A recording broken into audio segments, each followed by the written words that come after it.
día tengan todos ustedes. Bienvenidos a este primer encuentro de la asignatura Derecho Tributario. Con este vamos a hacer apertura a el bloque temático número 1, el cual comprende la hacienda pública y la actividad financiera del Estado. Desde ya les invito a que me acompañen a sumergirnos en el desarrollo de esta interesante asignatura que usted, como futuro abogado, debe conocer, puesto que las figuras que vamos a aprender durante todo este periodo tienen muchísima relación con el derecho tributario y con nuestro día a día. Así que desde ya les doy la más cordial bienvenida a este inicio de curso Derecho Tributario. A razón de esto, el día de hoy vamos a hacer referencia al bloque temático número 1. Este bloque temático número 1 tiene el tema de la hacienda pública, adicionalmente la actividad financiera y junto a ello nos vamos a hacer referencia a lo que se denominan las necesidades públicas y los servicios públicos y de igual forma haremos mención a los egresos y a los ingresos públicos. Y desde ya vamos a sumergirnos en el desarrollo de este bloque temático número 1. Vamos a partir del concepto de la hacienda pública. La hacienda pública viene a comprender todos y cada uno de los bienes que tiene el Estado. Llamemos bienes, las rentas, los bienes muebles, los bienes inmuebles, las acciones que pueda tener en empresas del Estado o donde ella tenga participación. Pero en contraparte, la hacienda pública también comprende lo que se refiere a los egresos, es decir, a los gastos que debe realizar el Estado venezolano. Y en función de esto, nosotros tenemos que hacer mención de todos estos elementos que vienen a componer la hacienda pública. Por eso es que la hacienda pública viene a ser ese tesoro de la nación que viene a comprender tanto los ingresos como los egresos que tiene el Estado venezolano. Así como nosotros podemos tener en un primer momento bienes, también sabemos que tenemos gastos y con los bienes que poseemos, llamemos bienes muebles, llamemos bienes inmuebles, llamemos rentas, sabemos que tenemos que honrar los compromisos que de alguna u otra manera están referidos a los gastos que hacemos cotidianamente.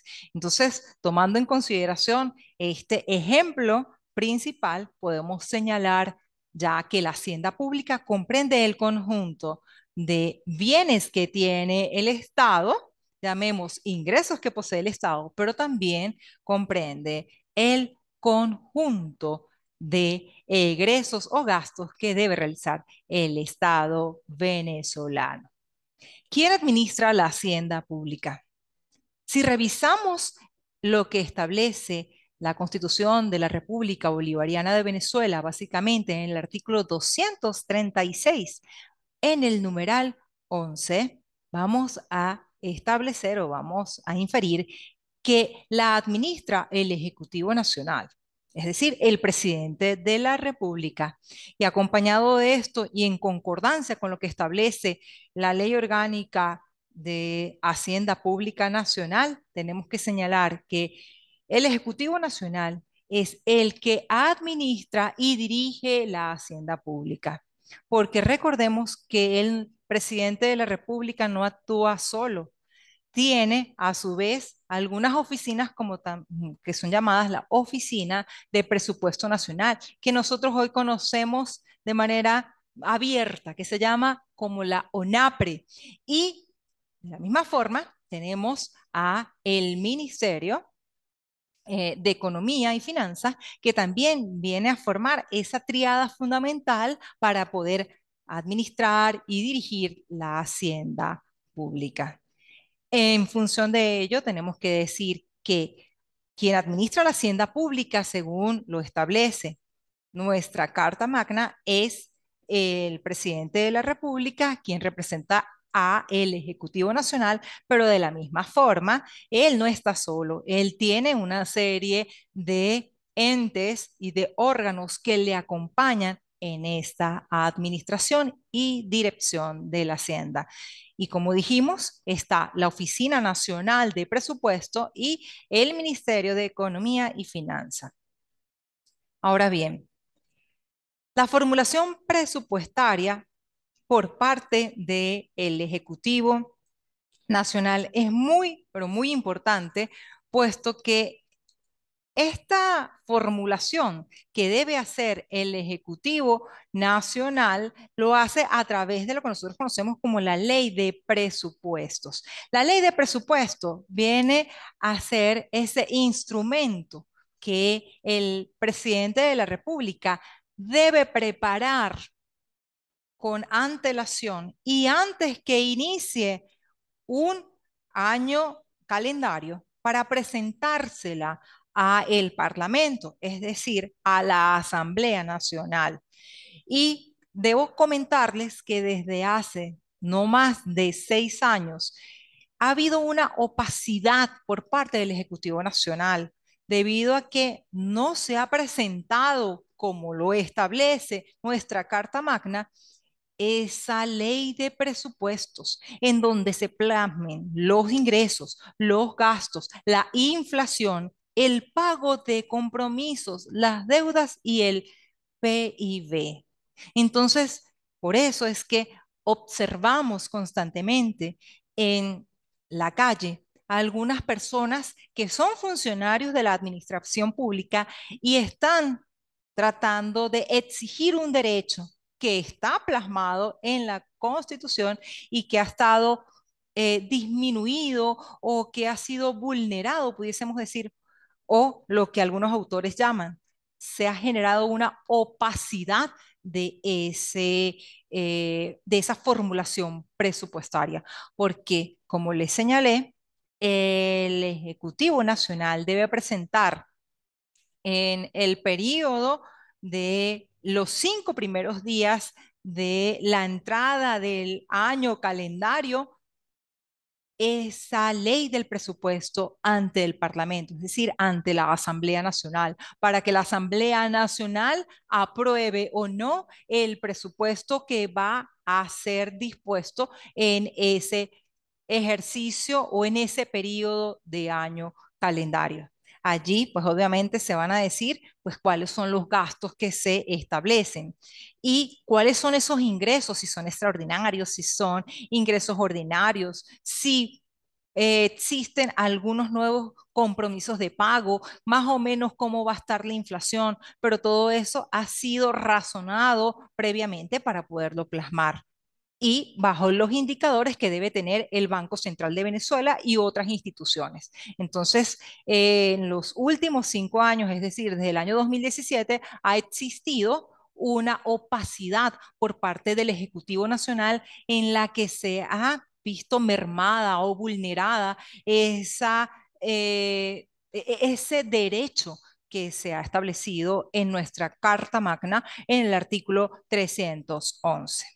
¿Y qué contendrá la ley de presupuestos? Mira, la ley de presupuestos básicamente debe contener todos y cada uno de los gastos que en principio va a tener que asumir el Ejecutivo Nacional.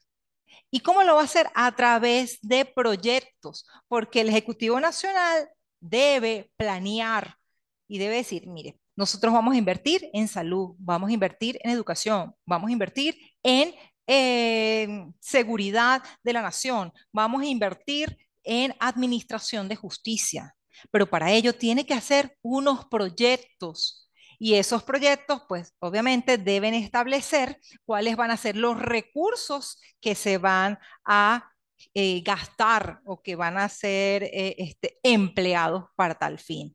Y de la misma forma, esa ley de presupuesto tiene que contener una visión de cuáles son los ingresos que se han planificado va a obtener Venezuela de manera ordinaria.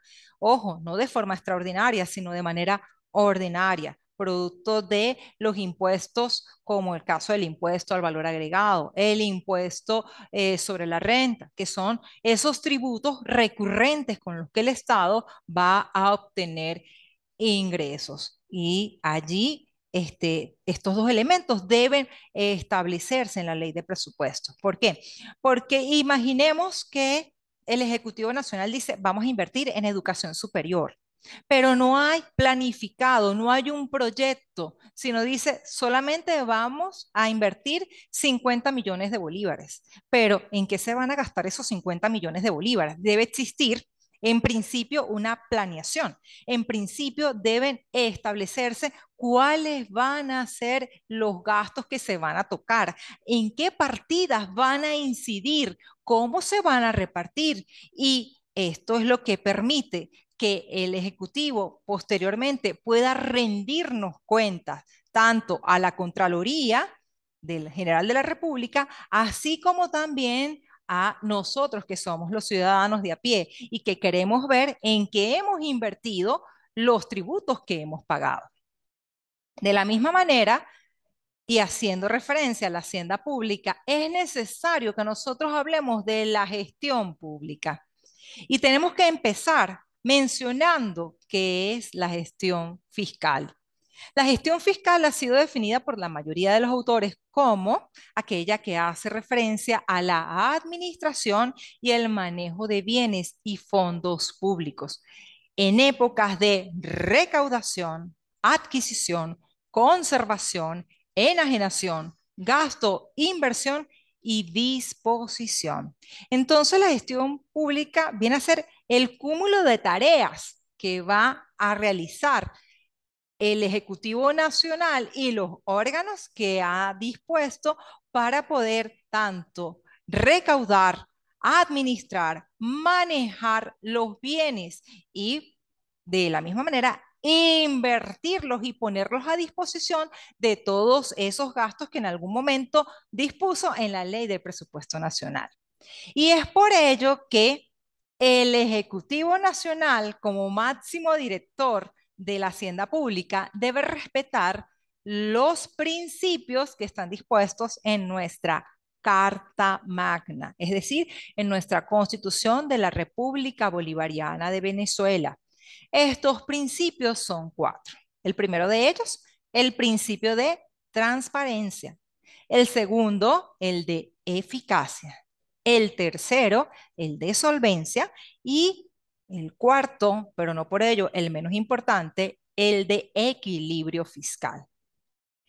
Cuando hablamos de transparencia, hacemos referencia a que el Estado tiene que rendir cuentas, es decir, el Ejecutivo Nacional y todos los órganos que de alguna manera están interconectados con la hacienda pública deben rendir cuentas tanto a la Contraloría General como a nosotros, los ciudadanos de pie.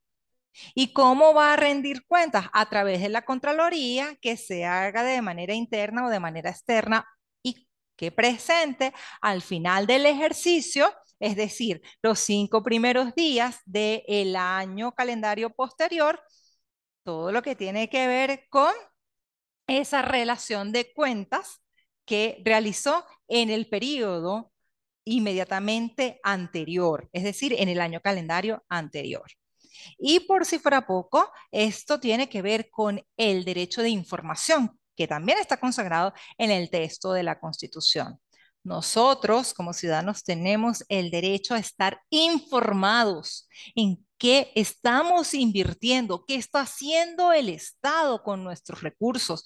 ¿Realmente da satisfacción a las necesidades públicas, universales o colectivas? ¿O solamente se está inclinando a dar una pequeña ración a un grupo selecto? Queda esa interrogante para que usted, como futuro abogado, la responda.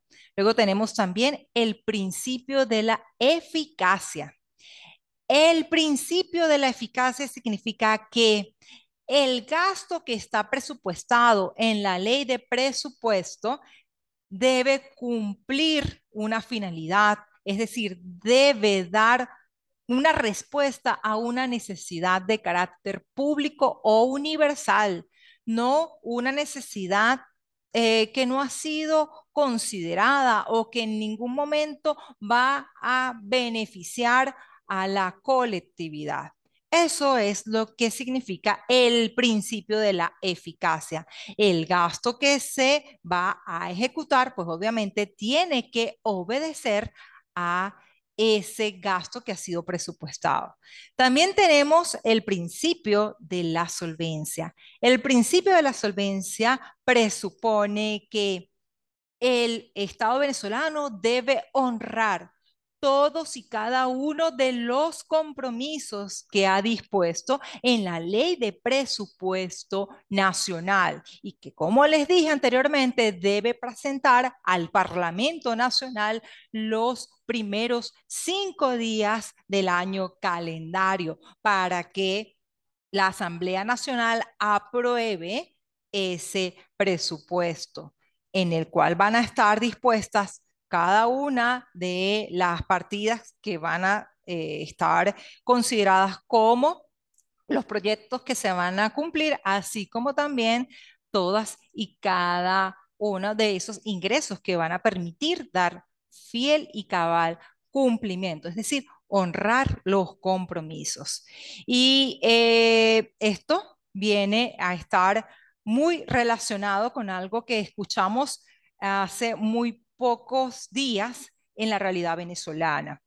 No sé si ustedes estuvieron al tanto de la protesta que realizaron los educadores. Llamemos educadores a los maestros, a los profesores de liceo, a los profesores universitarios públicos, así como también a otros funcionarios públicos que se unieron a la protesta, puesto que la Oficina Nacional de Presupuesto había dado como excusa que no se iba a pagar el bono vacacional en el sentido de que no estaba presupuestado lo que era el bono vacacional. Y esto es un contrasentido porque allí hay una vulneración de los principios que están dispuestos en nuestra Carta Magna. El Ejecutivo previamente tiene que verle requerido a cada una de las instancias, llamemos Ministerio de Educación Superior, al Ministerio de la Defensa, al Ministerio de la Salud, cuántos son los funcionarios que están en nómina y quiénes están jubilados para poder hacer la referencia de cuál va a ser esa cantidad de dinero que debe desembolsar producto de ese concepto que se denomina bono vacacional y que no puede ser tapado con un dedo. Entonces, fíjense que aquí es importante haber referido el principio de la solvencia porque si el Ejecutivo cumple con cada uno de los compromisos, se entiende que el Ejecutivo Nacional está solvente con esos compromisos que asumió. Y el equilibrio fiscal, que está referido a básicamente que los egresos, es decir, cada una de las obligaciones, cada una de esas erogaciones que va a hacer el Ejecutivo Nacional, tienen que estar en equilibrio con los ingresos que tenga el Ejecutivo. Vale decir, eso, el Estado venezolano no puede endeudarse mucho más de lo que va a tener como ingresos, porque allí lo que haría es como una espiral inflacionaria, porque no va a poder cumplir con todas y cada una de sus obligaciones. Por eso se dice que la gestión fiscal tiene el límite del endeudamiento público en la ley y de allí la importancia de considerar cada uno de estos principios que están dispuestos en la Constitución de la República Bolivariana de Venezuela, y volvemos a repetirlos como el principio de transparencia, de eficacia, de solvencia y de equilibrio fiscal, que en un todo vienen a configurar los principios que forman parte de la gestión fiscal dentro de nuestro máximo texto legal. Habiendo visto estos elementos de la hacienda pública, vamos a ingresar ya a lo que se denomina la actividad financiera del Estado. Algunos autores definen la actividad financiera del Estado como esas actuaciones que debe realizar el Ejecutivo Nacional, el Estado, para, obviamente, dar cabal cumplimiento a los servicios públicos. Y por ello es que autores como el doctor Valdés Costa y el doctor Villegas establecen que es indefectible que para que exista actividad financiera se den estos cuatro elementos. El primero de ellos, la necesidad pública. El segundo, el servicio público. El tercero es el ingreso público y por último y cuarto, pero no por ello menos importante, el gasto público. Y en este momento vamos a ir deshojando la margarita para poder entender qué significa cada uno de estos elementos a los que hace referencia el doctor Valdés y por si fuera poco, el doctor Villegas. Si hablamos de la necesidad pública, debemos señalar que la misma comprende una carencia. Si nosotros hablamos de necesidad, estamos haciendo mención a una carencia. Nos falta algo. Nosotros tenemos una necesidad porque Yo no me he en dado este cuenta. momento no tenemos lo que se requiere para cubrir eso que requerimos. Entonces, en cuanto a la necesidad pública, los autores han sido contestes en señalar que la misma es la falta de algún recurso y que en función de esto va a afectar no solo a un particular, sino a un grupo de personas de la misma manera. Y por eso vamos a revisar que dentro de las necesidades públicas vamos a conseguir necesidades individuales, necesidades colectivas y necesidades absolutas. Cuando nosotros hablamos de necesidades individuales, tenemos que señalar que la necesidad individual, en primer momento, es la que me afecta a mí como persona y no a mi colectivo, sino a esta persona identificada como Mariana Buitrago. Yo necesito vestido, necesito alimentación, necesito vivienda, pero también necesito la recreación a través de la cultura. La misma necesidad que tengo yo no es la misma necesidad que tiene usted. Y por eso es que son necesidades totalmente individuales. Pero si nos vamos allá y hacemos referencia a la necesidad colectiva, tenemos que señalar que esta hace mención no solo a la que afecta a una persona, sino a un grupo determinado de personas. Pudiese ser la necesidad de mi sector o pudiese ser la necesidad que viene a cobijar a mi familia en particular. Y dentro de esto tenemos necesidades colectivas como la comunicación. La telefonía hoy en día es una necesidad vital, así como el Internet, que si en este momento no tenemos, porque se ha caído el servicio, porque el servicio de Internet es intermitente, no solamente va a afectar a Mariana Buitrago, sino también va a afectar a todas aquellas personas que viven cerca de mi comunidad o que están trabajando conmigo dentro de mi casa de habitación. También tenemos como necesidad colectiva la educación, el transporte y sobre todo la asistencia social. La asistencia social, llamemos todo lo que tiene que, o lo que está relacionado con la parte de la parte de salud, que no solamente va a interesar a una persona, sino a un colectivo en particular. Y cuando hablamos de necesidades absolutas, interesa no solo a una comunidad determinada ni a una persona, sino que va mucho más allá. Y en este caso debemos hacer referencia a todas esas carencias que vienen a suplirse para poder conseguir que el Estado nos dé seguridad, administración de Ajá. justicia, defensa de la nación y por si fuera poco, soberanía. Todos estos elementos vienen a formar parte de lo que nosotros consideramos como la necesidad pública. Como segundo elemento de la actividad financiera del Estado, vamos a conseguir el servicio público. Y seguramente usted, quien ya ha estado recorriendo este camino para formarse como abogado de la República, sabe que el servicio público es un servicio que eminentemente presta el Estado en particular. No lo presta un particular, sino lo presta el Estado, bien sea él a través de entes o de los organismos que haya dispuesto o a través de concesiones que haya generado y que obviamente pues haya ganado una empresa. Y esa empresa pues habrá tenido que seguir todas y cada una de las exigencias que establece la ley de contrataciones públicas para poder dar la prestación de ese servicio.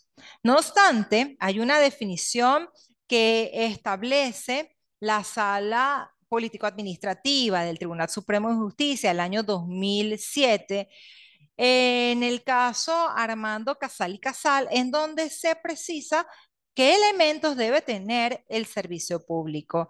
Y en función de esto se establece que existen tres elementos fundamentales dentro del servicio público. El primero, que sea prestado por el Estado venezolano o por cualquier otro ente o organismo que haya sido dispuesto por el Estado.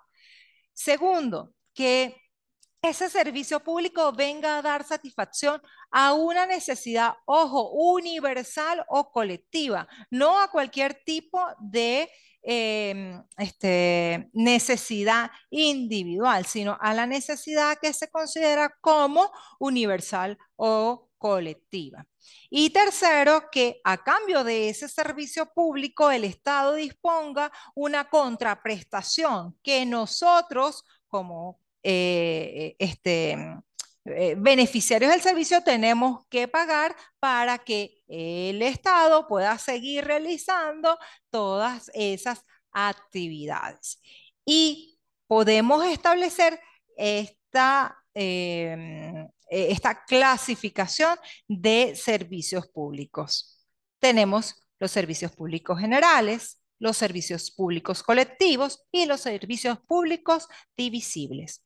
Si hablamos de los servicios públicos generales, debemos señalar que el ejemplo típico es el de la administración de justicia. ¿Por qué? Porque es el Estado el que puede impartir en nombre de la República la administración de justicia. Y de la misma forma tenemos la seguridad y la defensa de la nación, a razón de que tanto la seguridad como la defensa de la nación son conceptos que están insertados en la esencia propia del Estado, de cualquier Estado, y por si fuera poco, el Estado venezolano. Luego tenemos los servicios públicos de carácter colectivo. Y en estos servicios públicos de carácter colectivo vamos a conseguir las actividades de suministro, expendio, distribución de hidrocarburos, que obviamente solamente pueden ser prestados por aquellas empresas que hayan sido adjudicadas por el Estado y a cambio de esto, pues tiene que darse una cantidad de dinero, tiene que pagarse una cantidad de dinero, al igual que las actividades ferroviarias.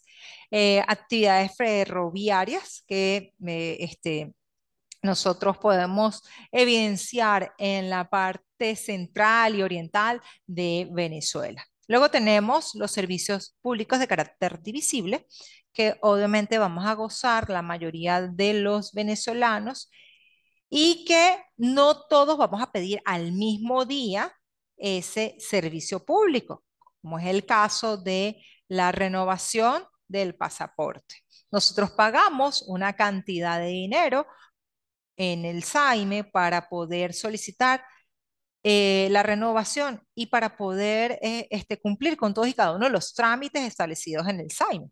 Entonces, no todos vamos a tener que ir el mismo día, sino bajo la cita que nos haya dispuesto el SAIME. Y vamos a hacer referencia a ese elemento del servicio público que es el pasaporte. Igual tenemos el servicio postal telegráfico, que es el que nosotros llevamos a cabo a través de Hipostel. Como tercer elemento dentro de esos elementos de la actividad financiera de la cual habla el doctor Villegas y Valdés Costa, tenemos el gasto público. Muchos autores refieren que el gasto público viene a ser la materialización de el servicio público, porque para que el Estado pueda prestar ese servicio público es indefectible que haga erogaciones, es decir, que tenga que hacer gastos. Y las características del gasto público es que el gasto debe estar estipulado en una ley. No cualquier gasto es el que viene a formar parte del gasto público. ¿Por qué? Porque si no está establecido en la ley de endeudamiento o en la ley de presupuesto como gasto público, pues obviamente estamos diciendo que el Estado estará haciendo erogaciones, pero esas erogaciones que hace no tienen un asidero totalmente legal. Recordemos que en materia de finanza pública, uno de los principios fundamentales es el principio de la legalidad. Todo tiene que estar de conformidad con lo que establece la Constitución y las leyes vigentes dentro de nuestro ordenamiento. Y para poder señalar que existe gasto público es indefectible que el mismo esté previsto en una ley y que por si fuera poco venga a cubrir una necesidad que nosotros consideramos como universal o colectiva, no una necesidad individual. En función de esto, vamos a ver cuáles pueden ser esos gastos públicos. Y aquí les presento estas dos clasificaciones de los gastos públicos. Gastos de funcionamiento y según el criterio económico. Como gasto de funcionamiento vamos a conseguir los gastos de consumo que pueda tener cualquier institución. Por ejemplo, el papel, la tinta, todos estos son gastos de consumo. Los bombillos son gastos de consumo. Todos los días, pues obviamente nosotros estamos haciendo para que se pueda generar o para que se pueda realizar las actividades de gestión de tal o cual organismo, institución o ente del Estado, pues estamos gastando por el funcionamiento normal esos implementos. Luego tenemos por la retribución del servicio. Y por retribución del servicio nosotros tenemos que hacer mención de lo que se considera como el pago de aquellos funcionarios de la administración pública que están en nómina. Es decir, todas aquellas personas que de alguna manera prestan sus servicios, aportan su conocimiento o su trabajo intelectual o manual para que pueda funcionar ese ente. Y tenemos también los gastos de inversión. Los gastos de inversión básicamente son todas aquellas erogaciones que realiza el Estado venezolano para mejorar el funcionamiento de un ente. Por ejemplo, imaginemos que en este momento el Estado esté comprando una super plataforma de Internet para que CanTV no preste el servicio de forma interrumpida, sino que sea totalmente estable y que nosotros podamos conectarnos a Internet fácilmente sin tener esas bajas de Internet. Y tenemos los criterios económicos. Allí tenemos los gastos de transferencia. Básicamente ese gasto de transferencia lo pudiésemos notar con lo que se denomina el situado constitucional. Recordemos que el situado constitucional, aquellos administrativistas del grupo, saben que el situado constitucional es una porción del presupuesto nacional que el Estado dispone para los municipios y para los estados como tal, para que puedan administrarlo. Entonces, ese es el 20% del presupuesto. Esos son gastos de transferencia. Luego tenemos los gastos productivos, que son necesarios, son indefectibles para que siga el funcionamiento normal de las actividades diarias, y los gastos improductivos, que son todos aquellos que se ejecutan y no tienen ningún asidero, como por ejemplo, y pienso muy personalmente que son esos gastos de adquisición de armamento bélico. Y finalmente, dentro de estos elementos tenemos el ingreso público. El ingreso público viene a ser a todas esas rentas, todos esos bienes, muebles, inmuebles, que de alguna manera dispone el Estado para poder dar cabal satisfacción a esos compromisos que ha asumido en cuanto a la prestación de los servicios públicos. Y dentro de la clasificación vamos a conseguir por la periodicidad del ingreso. Ahí vamos a tener los ingresos de carácter ordinarios, es decir, todo lo que tiene que ver con los impuestos. Llamemos impuesto sobre la renta, el impuesto al valor agregado. Esos son ingresos de carácter ordinario. Los extraordinarios son todos aquellos ingresos que le llegan al Estado, pero de manera frecuente, como por ejemplo el caso de aquellos ingresos que se originan producto de lo que nosotros consideramos como ingresos por alguna liberalidad, una donación, o los ingresos que se generen producto de la venta o la explotación de hidrocarburos.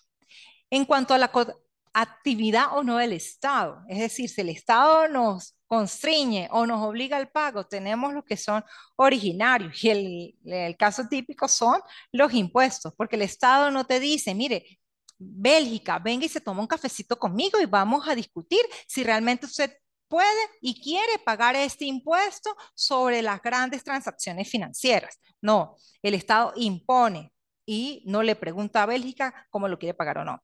Y los derivados son todos aquellos que obviamente en donde no existe esa coactividad por parte del Estado, como las liberalidades que pudiese hacer cualquiera de ustedes dejándole al Estado cantidades de dinero. Luego tenemos los ingresos que provienen de empresas del Estado, y esto es muy importante. Ojo, las empresas en donde el Estado tiene participación no se llaman empresas públicas, se llaman empresas del Estado. Y estas pueden ser empresas que tienen a cargo servicios públicos, como por ejemplo CanTV, como por ejemplo Cadela, entre otras. Y empresas nacionales, industriales y comerciales, como sería el caso de las empresas como por ejemplo Lácteos Los Andes, estas empresas que realizan actividades comerciales. Y tenemos los ingresos por recursos tributarios, que pueden provenir de los impuestos, las tasas y las contribuciones, que son figuras que nosotros vamos a estudiar en este periodo dentro de esta asignatura. Y finalmente, tenemos que hablar de la actividad financiera del Estado. La actividad financiera del Estado, como les dije, viene a ser ese conjunto de actuaciones que lleva a cabo el Ejecutivo Nacional. Así como nosotros cuando vamos a hacer mercado, planeamos y decimos, mira, tenemos tanto dinero y podemos gastar en tanto, así lo tiene que hacer el Estado. Pero no lo hace a través de una hojita, lo hace a través de una ley. Y en esa ley él tiene que planear para poder ejecutar los gastos y cumplir con ello, con lo que se denominan las necesidades públicas y lograr los fines del Estado.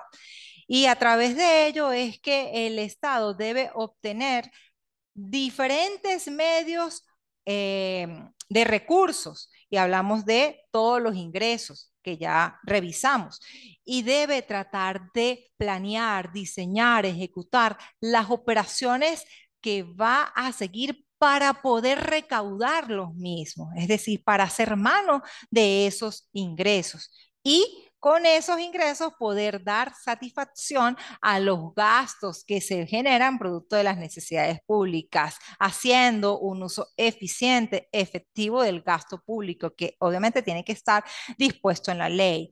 Y finalmente, asignando, distribuyendo la riqueza. Y por ello es que el Estado deberá implementar políticas económicas como las políticas monetarias, las políticas fiscales, que como tal son directrices emanadas por el Estado para poder o bien frenar o bien establecer cuáles son esos lineamientos para poder lograr un cabal y efectivo cumplimiento a las necesidades públicas con la obtención de las riquezas del Estado, que en un todo vienen a consolidar lo que nosotros conocemos como la actividad financiera del Estado. Les dejo las lecturas recomendadas, en especial este link que está acá, que es uno de los principios, el principio de la transparencia que explicamos al inicio de la clase y que viene a conformar parte de esa evaluación que ustedes tendrán que presentar dentro de los canales de la plataforma del IESIP para poder ser evaluados. Entonces, abro el compás, mis queridos amigos, por si tienen alguna duda, alguna pregunta de esta primera unidad temática. Si no tienen dudas o preguntas, pues, ajá, escucho. Marilyn, dime. Buenas tardes. Pues muy buenas tardes, profesora. Perfecto. En, en la parte donde habla de lo que debe cumplir el presidente con los parámetros del presupuesto y todo eso, es obligatorio también para cuando una persona quiera también pagar los impuestos, ese dinero va hacia la hacienda pública y en estos 6 años, que es el lapso de tiempo que no lo han mostrado en los primeros Ajá, cinco la días, opacidad de la cual hablan la los autores. opacidad que está. Ajá, entonces en ese caso, ¿qué pasaría hacia el presidente o cuál es el deber ser? Porque El no deber sabe. ser, perfecto. El deber ser, lo que está previsto en la norma. Interesante, Marilini. Esto es una pregunta que nos hacemos todos en el día a día.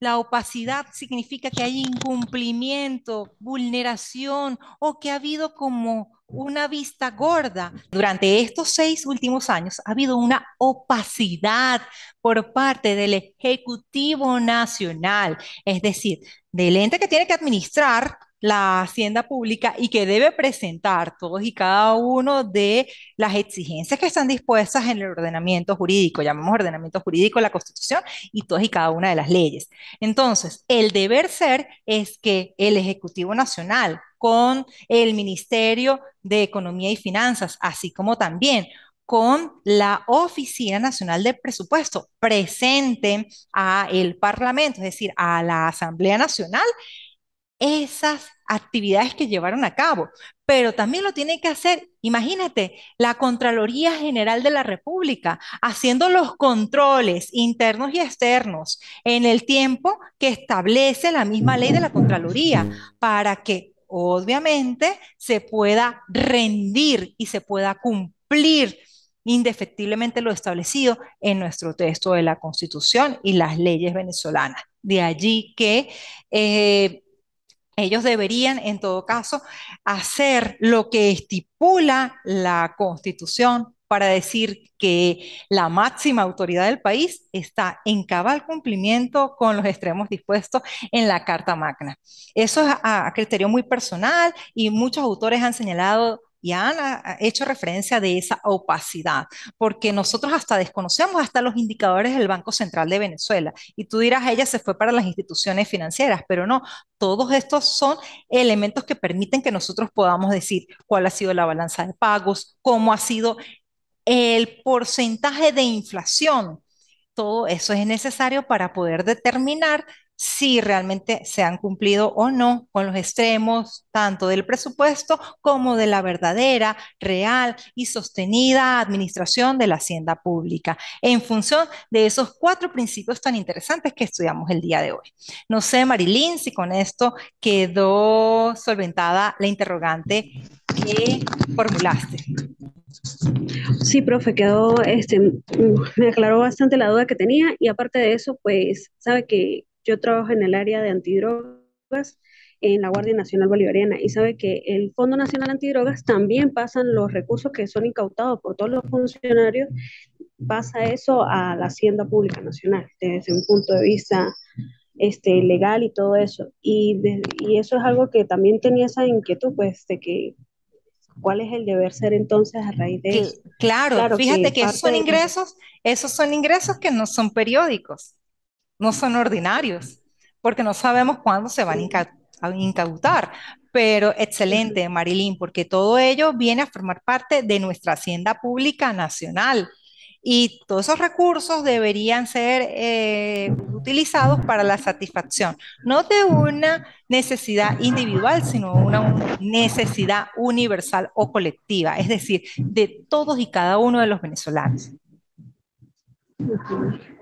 En eso, bueno, lo que dicen en la parte que uno vive es que parte de los recursos se utiliza para ¿sabes? Lo que se hacen en las fronteras y todo eso, los planes de eso. Dicen eso, que es parte de eso, del financiamiento de ese tipo de Antidrogas, proyectos. ajá. Pero, ajá, pero en algo así como que, ok, los primeros 5 días de cada año deberías tener esos planes también para poder uno saber en qué se está distribuyendo todo. Y pues, de verdad que Correcto, muchísimas correcto. ¿Recuerdas que gracias. hablamos al inicio de los proyectos que tenían que tener? Bueno, porque cada oficina tiene básicamente unos proyectos que se deben materializar, si se deben considerar durante ese periodo del año.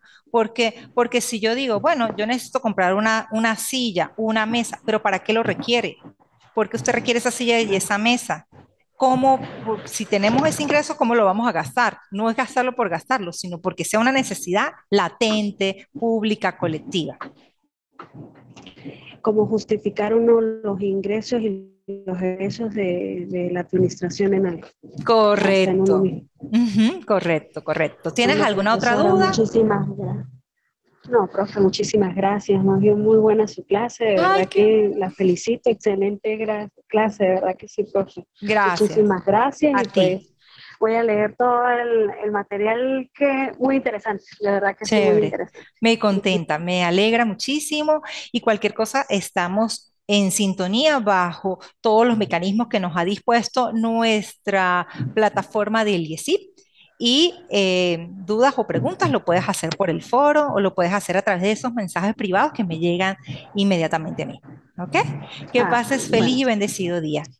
Y con esto, igualmente, pues, profesora. y con esto, Gracias. pues, damos cierre a este bloque temático número 1. Les recuerdo que la evaluación está diseñada para la realización de un mapa conceptual que está referido a esos 4 principios que tienen que ver con la gestión fiscal y que nosotros abiertamente conversamos el día de hoy. Muchas gracias por su atención. Hasta el próximo encuentro.